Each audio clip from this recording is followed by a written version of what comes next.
ప్రియులారా, ఈ పరిశుద్ధ దినమున దేవుడు ఉదయకాలం ప్రేమించి మనకి సమయాన్ని ఇచ్చాడు.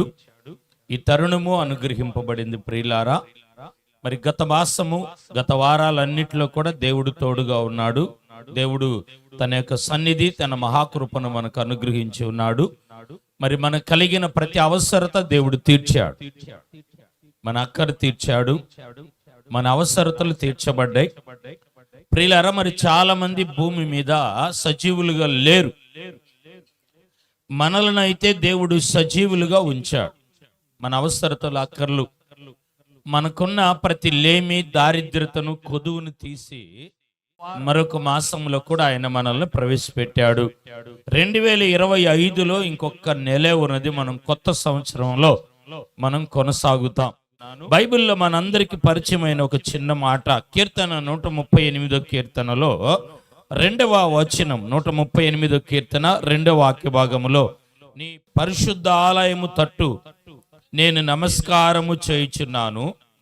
నీ నామం అంతటి కంటే నీవిచ్చిన వాక్యము నీవు గొప్ప చేసి ఉన్నావు. నీవు కృపా సత్యమును బట్టి నీ నామమునకు కృతజ్ఞతాస్తుతులు నేను చెల్లించెదను. ప్రియులారా, భక్తుడు ఇక్కడ కృతజ్ఞతాస్తుతులు చెల్లిస్తున్నాడు. దేవుని పరిశుద్ధ స్థలము, పరిశుద్ధ నామాన్ని జ్ఞాపకం చేసుకొని దేవునికి కృతజ్ఞతాస్తుతులు చెల్లిస్తూ ఉన్నాడు. స్తోత్రం, హల్లెలూయా.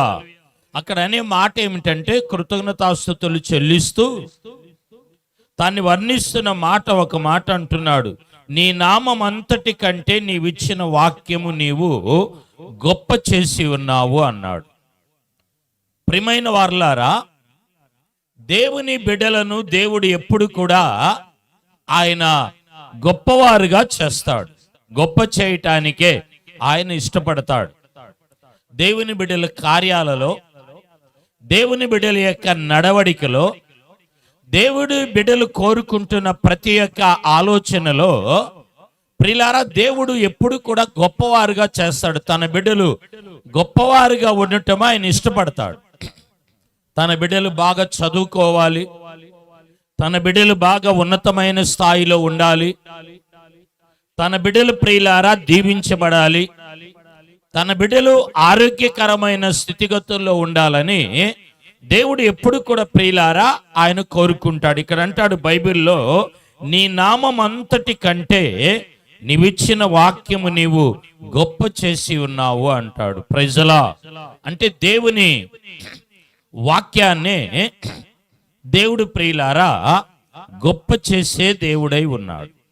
ఏం చేస్తాడు ఆయన అంటే, వాక్యాన్ని ఎవరైతే కలిగి ఉంటారో, వాక్యానుసారంగా ఎవరైతే నడుచుకుంటారో, వాక్యములో ఎవరైతే కొనసాగుతారో వారిని గొప్పవారుగా చేస్తాడు.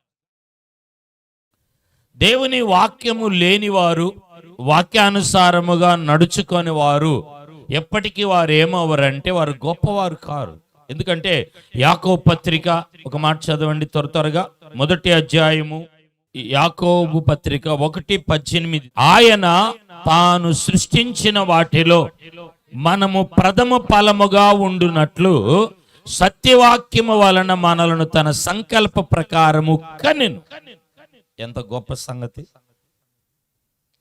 అంటే మనం గొప్పవారుగా ఉండాలని, బాగా వినండి, మనము ఉన్నత స్థాయిలో ఉండాలని మనము ప్రథమ ఫలముగా అన్నాడు. చెప్పాలి, ఎలా ఉండాలని? ప్రథమ ఫలముగా అంటే మొదటి స్థానం. మనము చివరి స్థానము, కడపటి స్థానములో ఉండాలని ఆయన కోరుకోవట్లేదు, కానీ మనము ప్రథమ స్థానములో ఉండాలి. ఈ ప్రథమ స్థానములో ఉండాలి అంటే ప్రియులారా, మనము సత్యవాక్యాన్ని పట్టుకోవాలి. ఈరోజు మన అంశం ఏమిటంటే ప్రియులారా, వాక్యములో మనము నిలిచి ఉండాలి. అంటే వాక్యాన్ని పట్టుకోవాలి, వాక్యములో నిలిచి ఉండాలి, వాక్యమును పట్టుకోవాలి, లేకపోతే వాక్యానుసారంగా జీవించాలి. వాక్యానుసారంగా మనం ఏం చేయాలండి? మనము జీవించాలి. వాక్యమును మనము అవలంబియాలి, కొనసాగాలి. వాక్యములో మనము నడిపింపబడాలి. బైబిల్లో ఇందాక వాక్యం మనల్ని గొప్పవారుగా చేస్తుంది.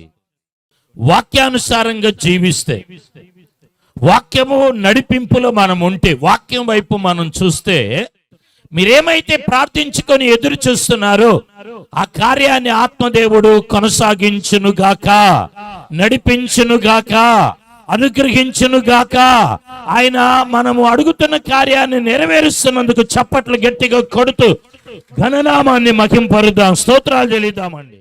దేవుని వాక్యానుసారంగా మనము జీవిస్తే 119లో 105వ కీర్తన, నీ వాక్యము నా పాదములకు దీపము, నా త్రోవకు వెలుగంటే దేవుని వాక్యము దీపం.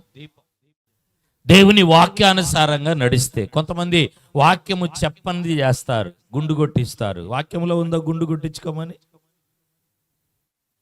ఎదురు నడుస్తారు. శుక్రవారం డబ్బులు ఇవ్వరు, మంగళవారం ప్రయాణం చేయరా మీరు? వాక్యంలో ఉందా? మంచిది మంచిది మంచిది, మొదటి రోజు మంచిది, రెండవ రోజు మంచిది, రాత్రి మంచిది, పగల మంచిది, అన్ని దేవుడు మంచిది. దేవుని వాక్యము చెప్పనిది మనము చేయకూడదు. ప్రియులారా, దేవుని వాక్యం ₹1,00,00,000 పెట్టి ఇల్లు కడతాడు, దాని ముందు చెప్పు కడతాడు, ఓ ముళ్ళు కడతాడు.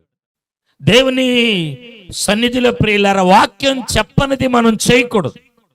వాక్యానుసారంగా ఉంటే మనకు కలిగే ఆశీర్వాదం ఏంటంటే, వాక్యం మనకు వెలుగు, వాక్యం మనకు దీపం. ప్రియులారా, దేవుడు నీతో సూటిగా పేరు పెట్టి చెప్తున్నాడు కదా, ఖచ్చితంగా ఏదో నీ ఆత్మీయ స్థితిలో దేవుడు ఒక కార్యాన్ని వెలిగించబోతున్నాడు. నీ ఇంట్లో ఒక ఉద్యోగం వెలగబోతుంది, నీ ఇంట్లో ఒక అప్పు రుణము తీరి ప్రియులారా వెలగబోతున్నావు, నీ ఇంట్లో ఒక బలహీనత అనారోగ్యముల విడుదల కలిగి నువ్వు ఆరోగ్యాన్ని పొంది వెలగబోతున్నావు. ప్రియులారా, దేవుడు వెలిగిస్తాడు. ఎప్పుడు ఆరిపోతామో, ఎప్పుడు ప్రియులారా మన జీవితాల్లో సమస్యలుతామో, ఎప్పుడు బలహీనులమో, పౌలు అంటాడు, నేనెప్పుడు బలహీనుడునో, ఎప్పుడు శక్తిహీనుడునో అప్పుడు బలవంతుడు. మీరు భయపడవద్దు, కృంగిపోవద్దు. బలహీనపడ్డాను, అనారోగ్యం ఉన్నది, ఆరిపోయే పరిస్థితి, ఇంకా నేను వెలుగుతానా? దేవుడు వెలిగిస్తాడు, నేను వాడుకుంటాడు, నిలబెడతాడు. దేవుని వాక్యం మనలను వెలిగిస్తుంది.